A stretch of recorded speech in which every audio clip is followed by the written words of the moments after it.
Breaking news tonight, a beautiful young teen girl, Dacara, is missing. Her car found abandoned. Good evening. I'm Nancy Grace. This is Crime Stories. I want to thank you for being with us.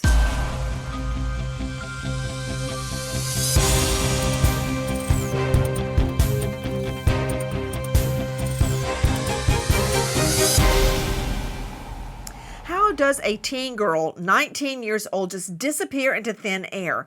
I want you to look at this video.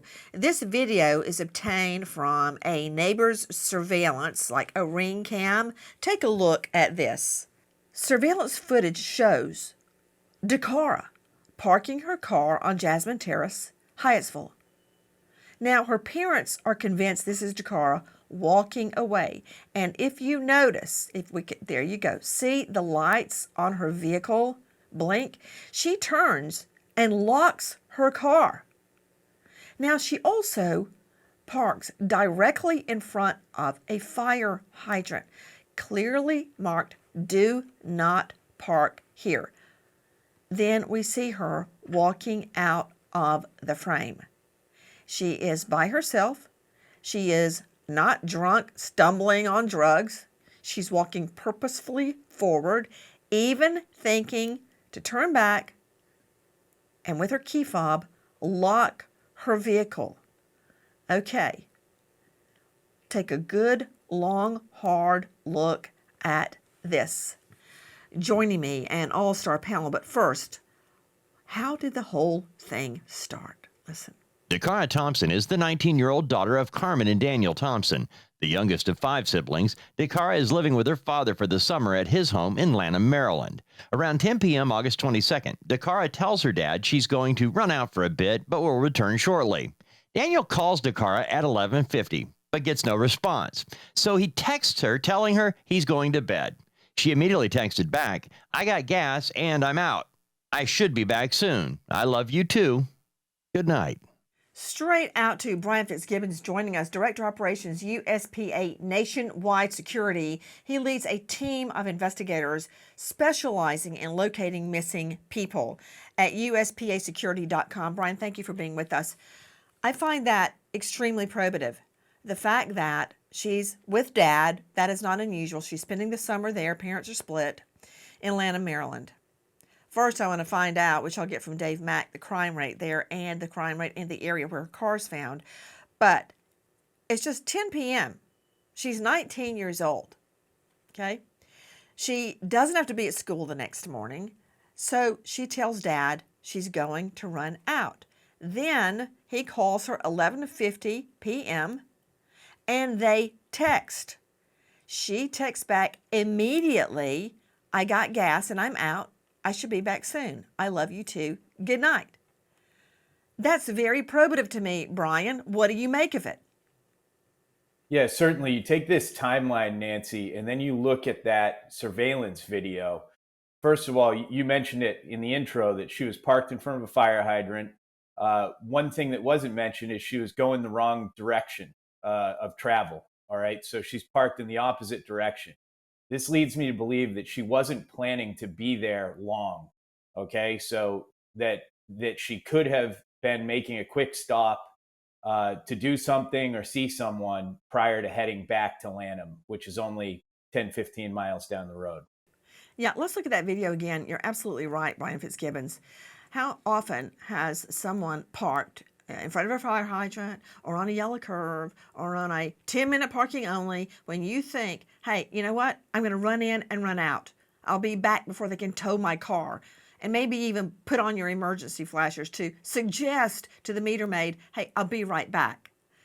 You're right. That is significant, Brian Fitzgibbons. She clearly knows what she's doing, and she parks there. Her parents agree that this was what they thought a quick errand, and she would be right back. So you ascertained all that from the way she's parked, Brian?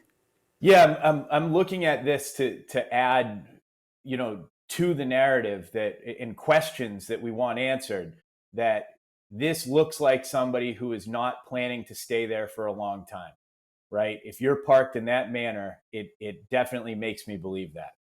Guys, if you know or think you know anything about this missing teen girl, Dacara, please dial Prince George's County PD 301-772-8970. Repeat, 301-772-8970. As we say in the law, time is of the essence. Straight out to Dr. Bethany Marshall joining us, renowned psychoanalyst joining us out of LA, author of Dealbreaker. You can see her now on Peacock and find her at drbethanymarshall.com. Dr. Bethany, I want to analyze very quickly before we move forward with more facts that I believe are pertinent what she said in her text to Dad. First of all, she tells him she's going out. This is not her sneaking out the window or surreptitiously sneaking out the front door in her socks so as not to make a sound and leaving with the lights off so he doesn't know she's leaving.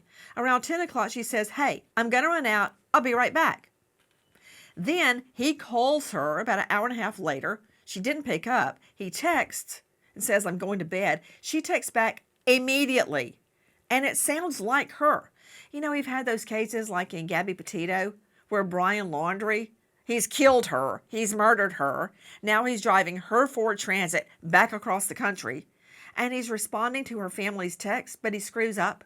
He refers to Grandpa by his full name.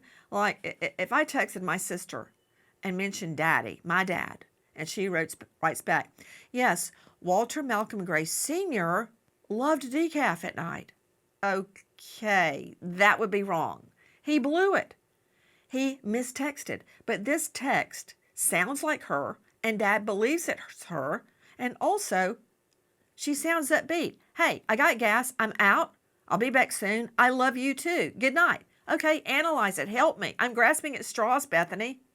So the response to her dad suggests that she's oriented to space and time. In other words, she's not high, she's not drinking, nothing like that.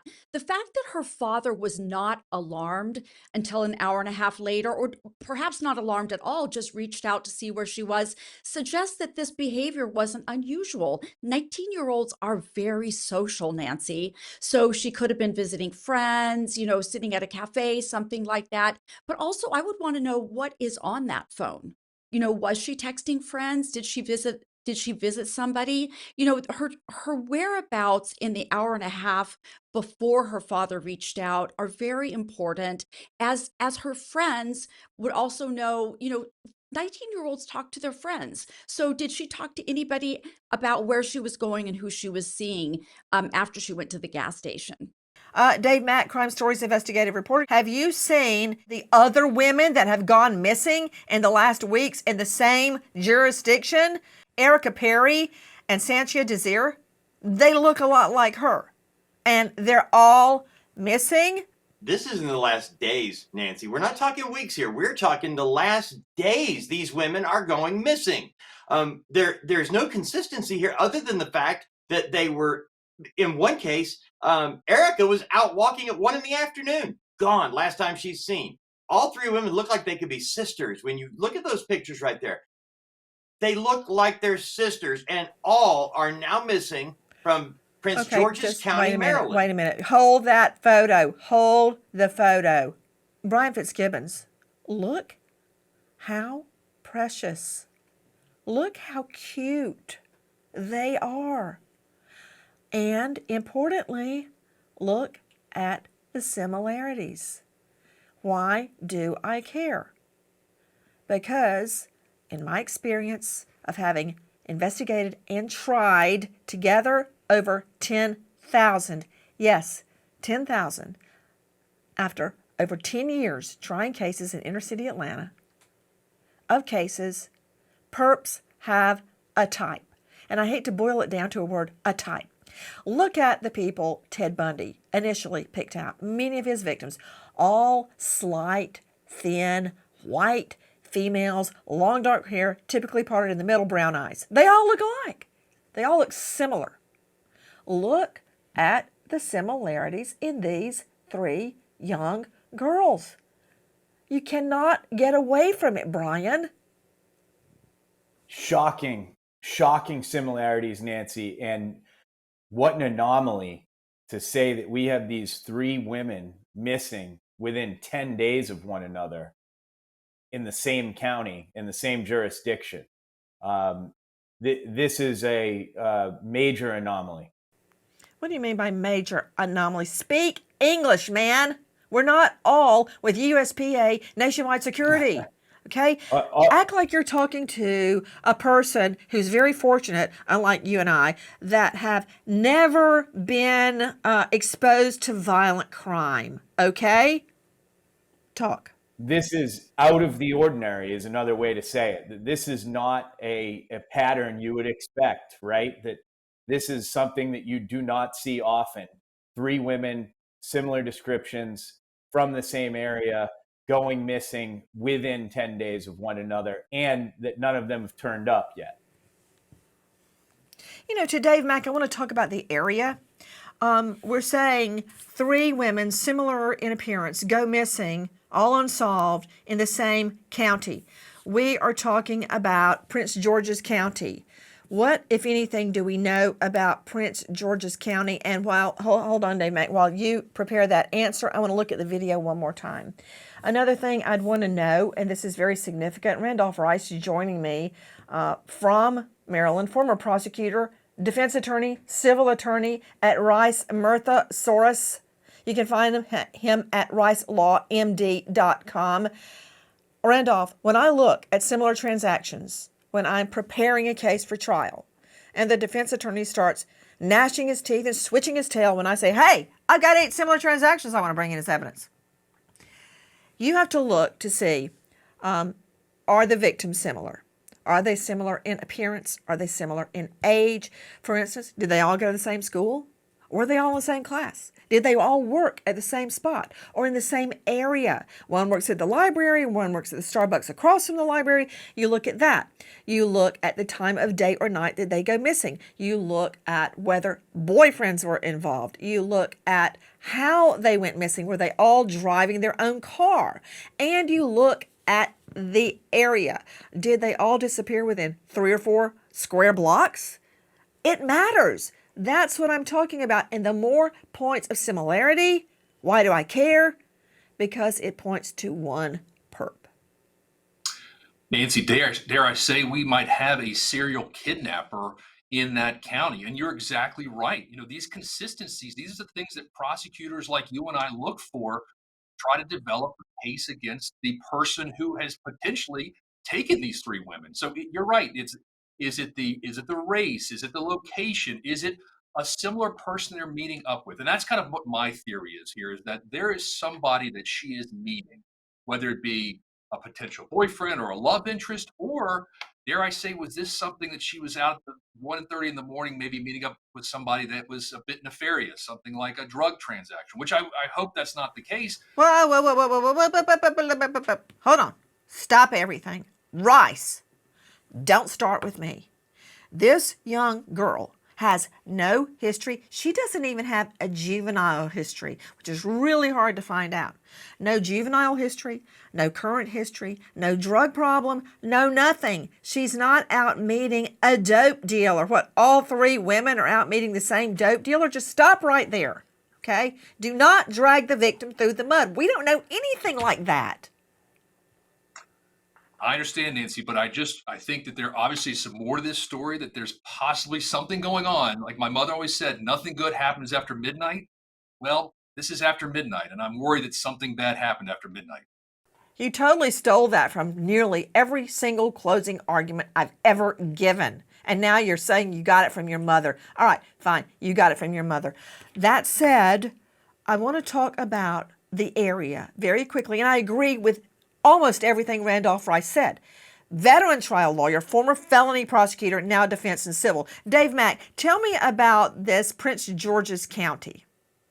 All right, like every other county in America, it's pretty spread out, Nancy. And when you look at the area here, we're looking at where Dacara was living with her dad is in Lanham in Prince George's County. Lanham has a very average crime rate, actually a little bit lower than in other areas. However, Hyattsville, Maryland, okay, where we've got Dacara going missing, where we have Erica going missing, that is almost double the crime rate in Hyattsville against the national average. So you have Lanham, Maryland, where Dacara is living with her dad, minimal crime rate or average.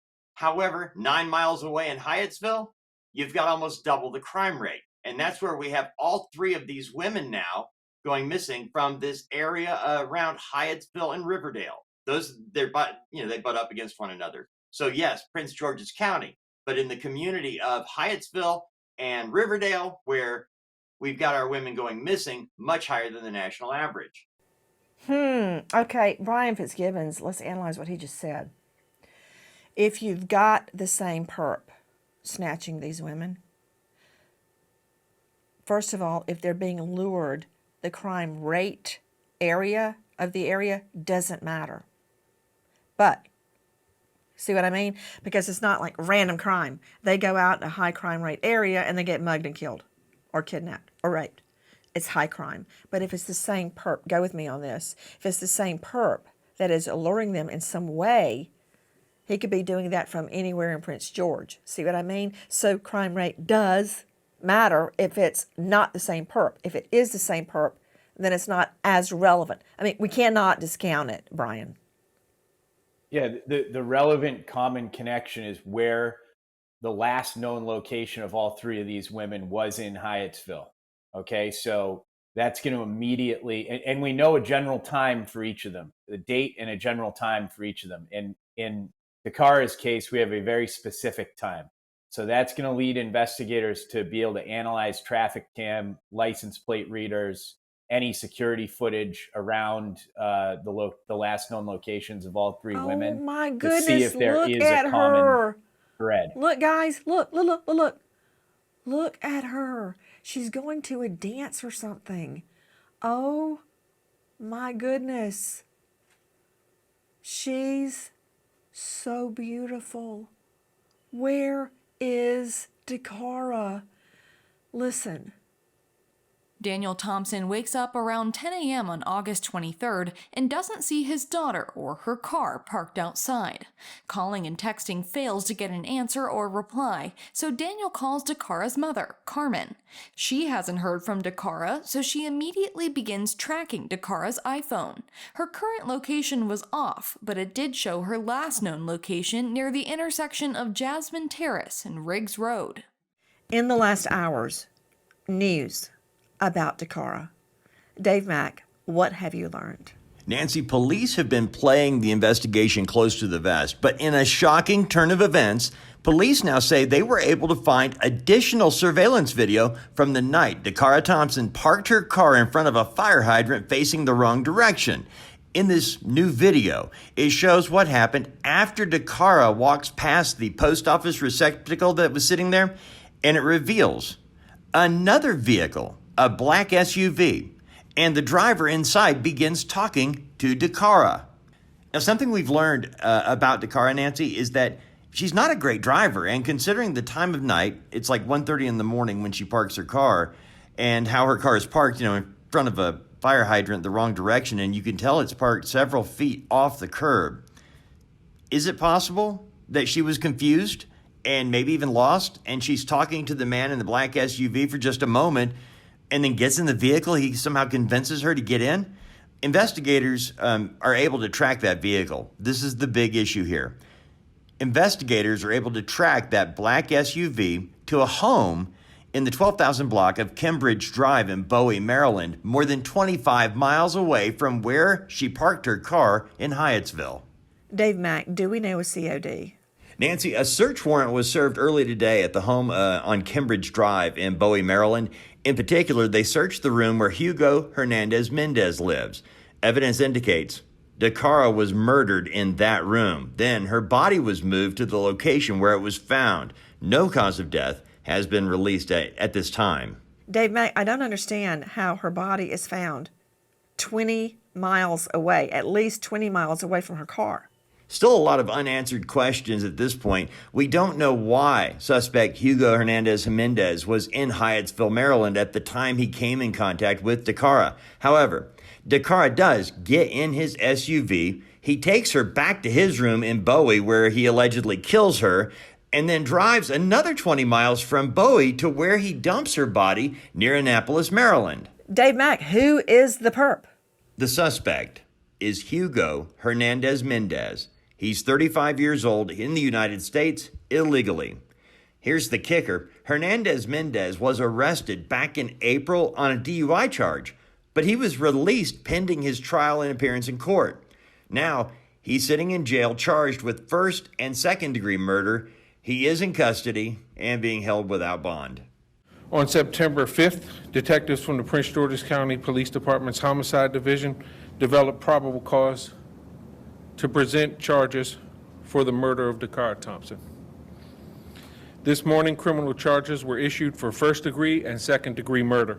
WSA 9.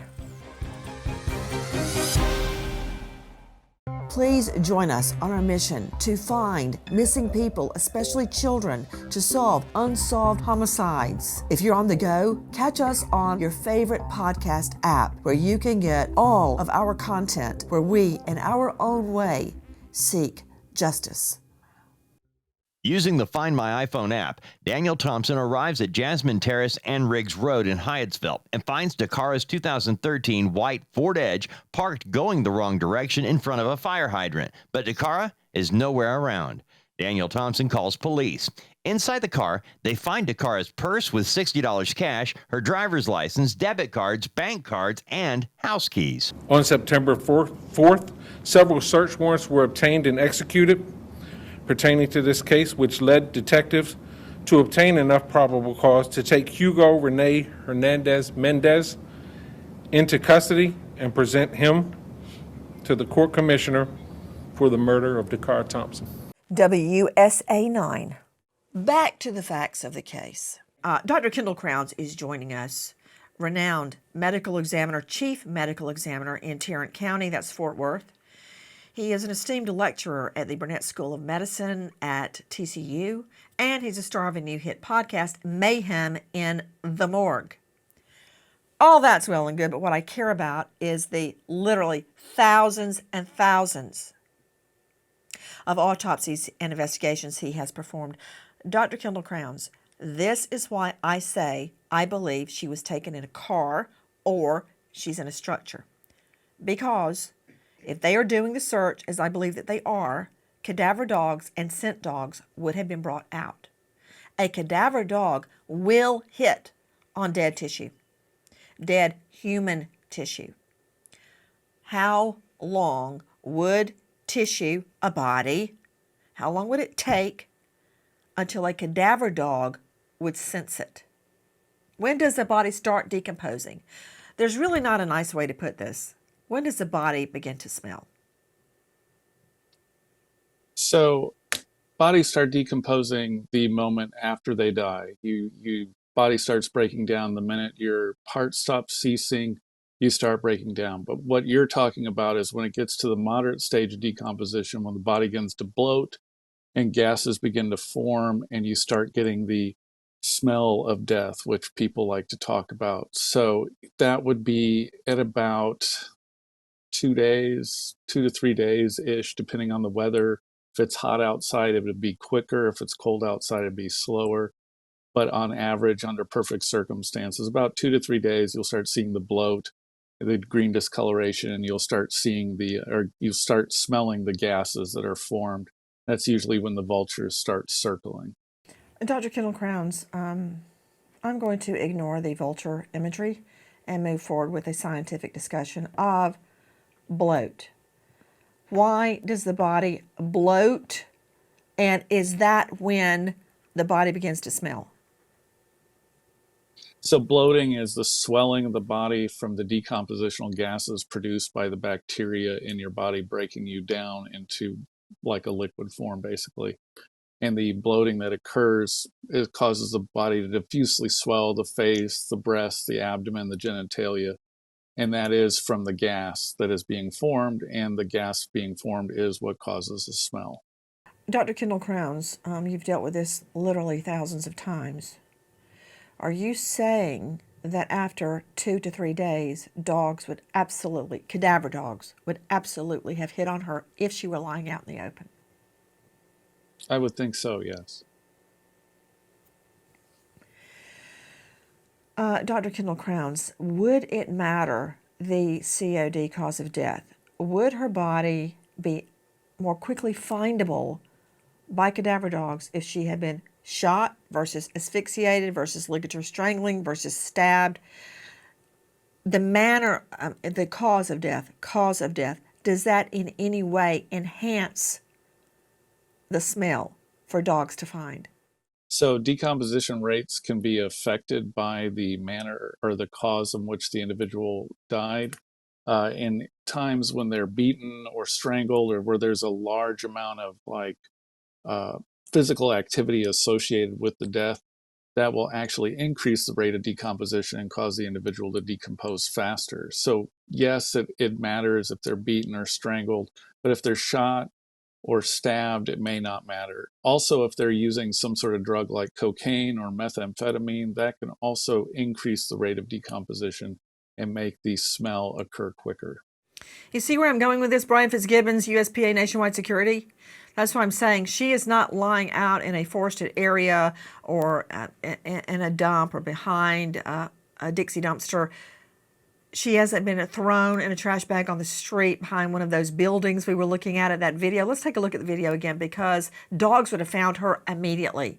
They haven't. That tells me she may have been taken in a vehicle or she's in a structure. What do you think? Yeah, and adding to your point, this area that she was last seen is densely populated, number of large apartment complexes nearby. If she were somewhere laying in that area, hidden in that area, she would have been discovered pretty quickly. Let's analyze this. Dave Mack, Crime Stories investigative reporter. The dad uses the Find My iPhone app. He arrives at Jasmine Terrace in Riggs. Okay, important note right here. The dad, when he realizes, he wakes up and sees she hasn't responded to texts and calls, he immediately calls 911. You know what that tells me? That hold on, let me go to Bethany on this, Dave. Hold on. Bethany, that tells me that this was not an every night occurrence. Because if she routinely didn't show up the next morning, he wouldn't call police. He'd go, she slept out again. No, right. He immediately calls police. That tells me something, Bethany. She never stays out all night. This is extremely unusual behavior for her. So something did happen to her the night before. That's what it tells me. Back to Dave Mack. He uses Find My iPhone app, and we've seen that in a lot of other cases. And he gets to Jasmine Terrace and Riggs Road, that's Hyattsville. He finds her white Ford Edge parked, as pointed out earlier by Fitzgibbons, wrong direction in front of a fire hydrant. He immediately calls police in the car. They find, well, you tell me, what did they find in Dacara's car? Nancy, they found her purse with $60 cash in it. They found her car keys. They didn't find her key fob, but we see when she's walking away, it looks like she's using the key fob to lock it. They found everything except her phone and, again, the key fob. Everything else left in the car. And by the way, it's left on top of the seat. It was like she got out, but was planning to come right back.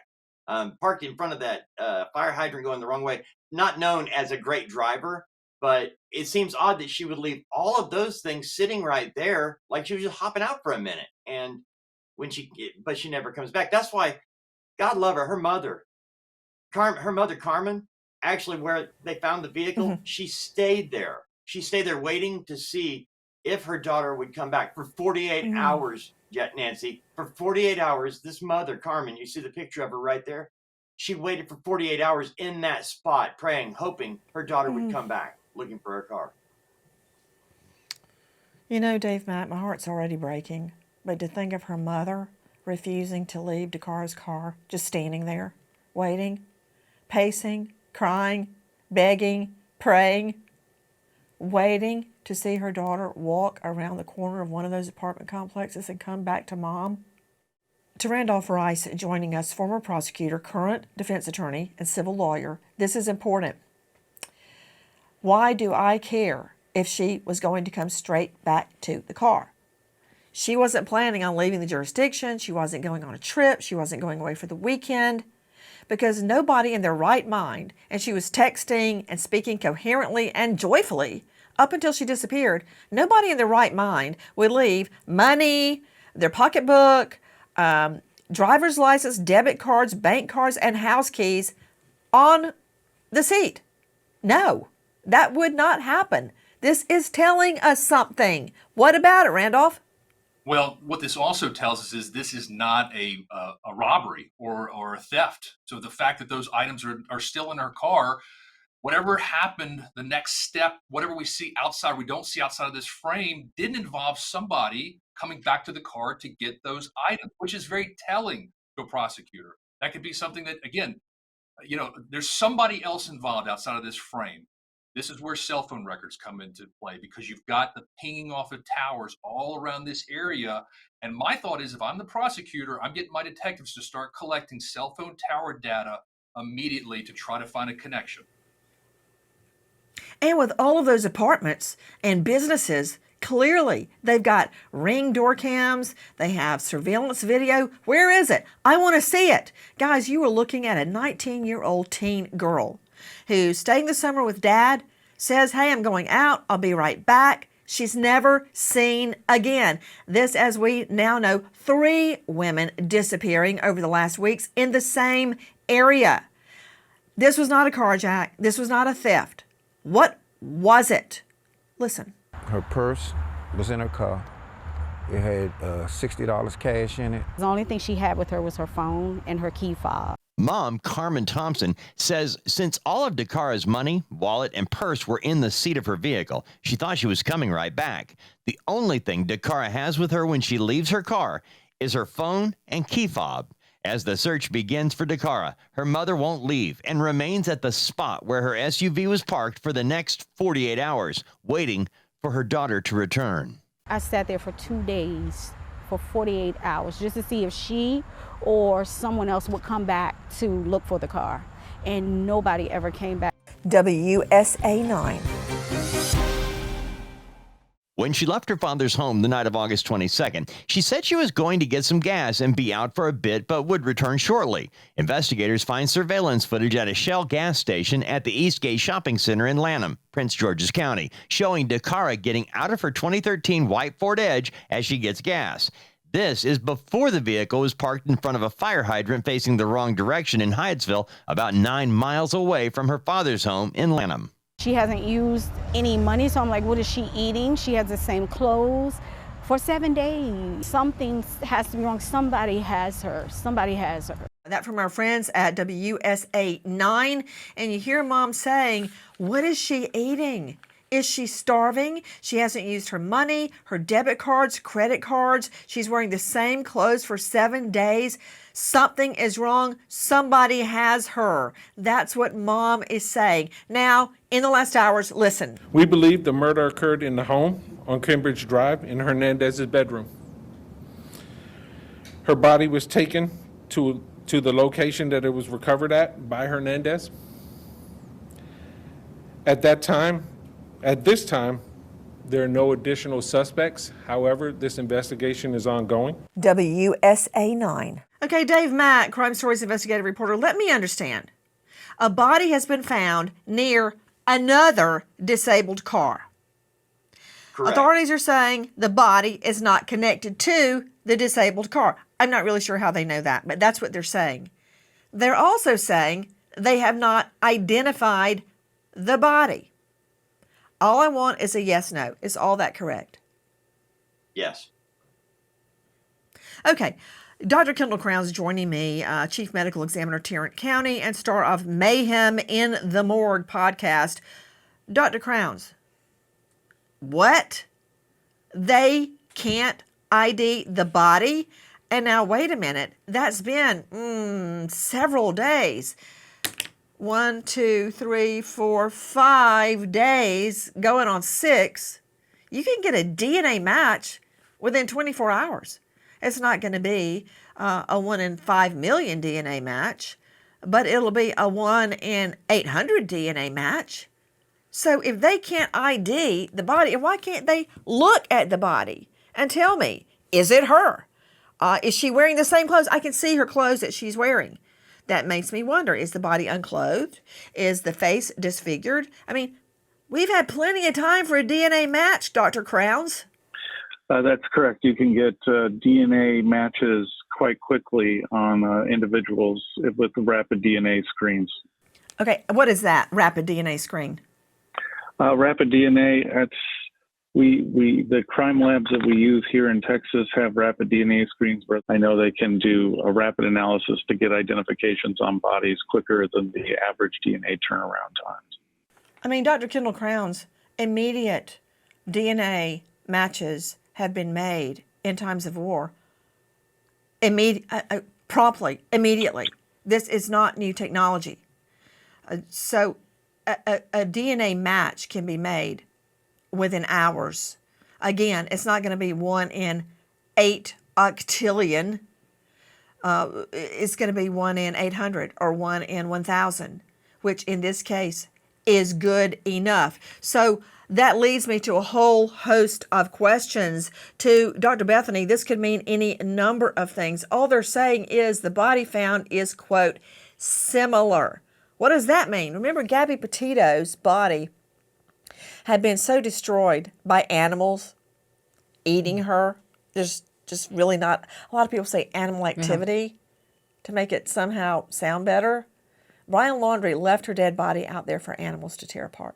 Mm-hmm. She was first identified by a unique T-shirt that she was wearing. Mm-hmm. So, we're not getting a match to Dacara. Why are we not getting a match? It could be any number of things. What do you think?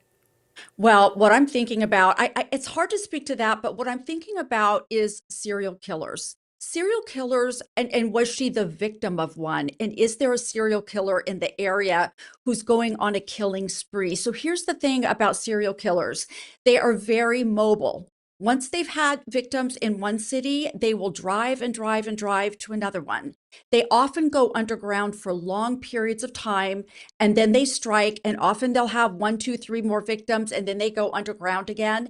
They have the same victim types, and these women look so similar. The 2 other women disappeared in the afternoon, Nancy, like they were snatched. Now, the fact that serial killers are so mobile and they spend a lot of time looking for just the right victim tells me that possibly there was some killer driving around these neighborhoods, just like Brian Koberger with the white Elantra. I think it's important for the police or the investigators to look at all the surveillance footage in the area and say, who has been driving around? That's what I think is important. And Nancy, that video, because you're playing it again, it looks like a mailbox in the corner. Did you notice that? And then she goes out of the frame, and she also lifts her arm up to the right just a little bit after she's already locked the car. So I was wondering if she was pulling a piece of mail out. Also, I would ask her parents, 19-year-olds don't normally mail things, but did she have an application, a college application or something that she really needed to mail? And was that something on her errand list? To Randolph Rice joining us, former felony prosecutor, now criminal and civil defense attorney at Rice, Murtha, and Soros. Randolph, what do you make of this? The fact that they're saying, it's similar. For all I know, it's one of the 2 other victims that go missing in the same time span as Dacara, or, Lord help us, a 4th person. No, Nancy, I was thinking the exact same thing, because the state police and the Prince George's County Police Department are being so tight-lipped about the fact who this actually is, which body this is. It's possible it could be one of these other women that have gone missing in the past couple of weeks. So that same question arises when I think about this body found off Route 50, which is a heavily traveled road. This is the road that connects Baltimore and Washington, D.C. to the eastern shore of Maryland. And this time of year, there are thousands, tens of thousands of cars traveling that road every single hour. Now, what do you believe, Brian Fitzgibbons, USPA Nationwide Security, jumping off what Randolph Rice just said, what does that have to do with this heavily traveled area? Yeah, you have 3 major roadways leading out of Hyattsville heading to Route 50 in Anne Arundel County. Off the top of my head, I don't remember the route numbers, but there are 3 major routes that are going to have license plate readers, that are going to have surveillance cameras. So what I really think is that the police are going to hold back some information about this body as they start to analyze who she could have been meeting up with who drove out of that area in the days, the hours following her disappearance.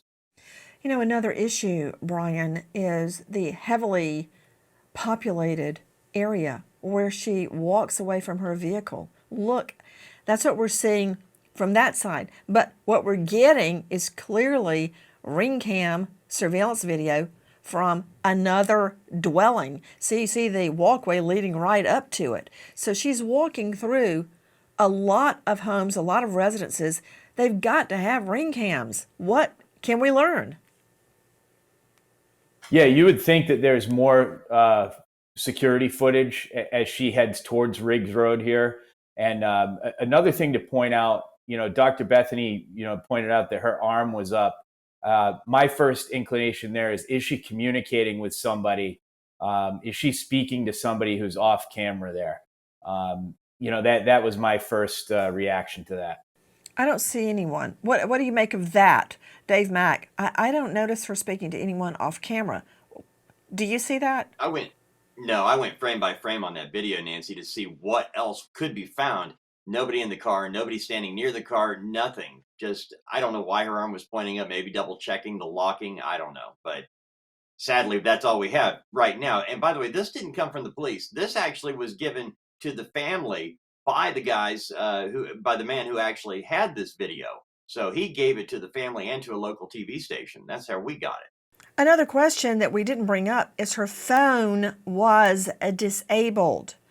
Does that mean it was cut off? Does that mean it was cut off? It didn't run out of battery, Dave Mack? It was intentionally cut off? That's what we've been told, is that she Why? was disconnected off.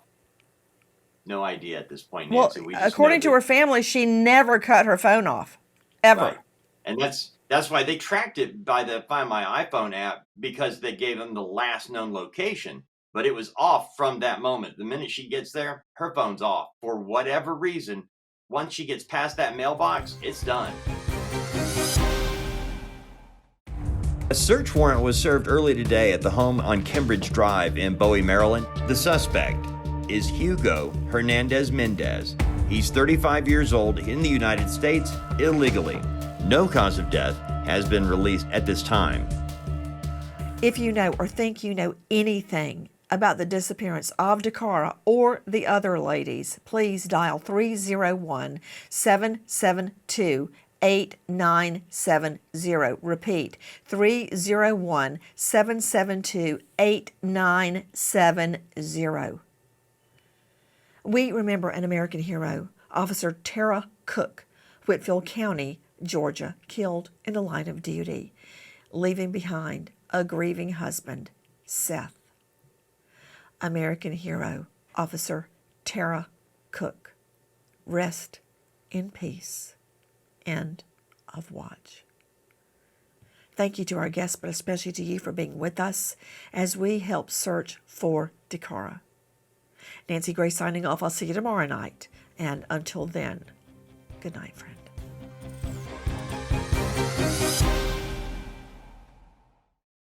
Please join us on our mission to find missing people, especially children, to solve unsolved homicides. If you're on the go, catch us on your favorite podcast app where you can get all of our content where we, in our own way, seek justice.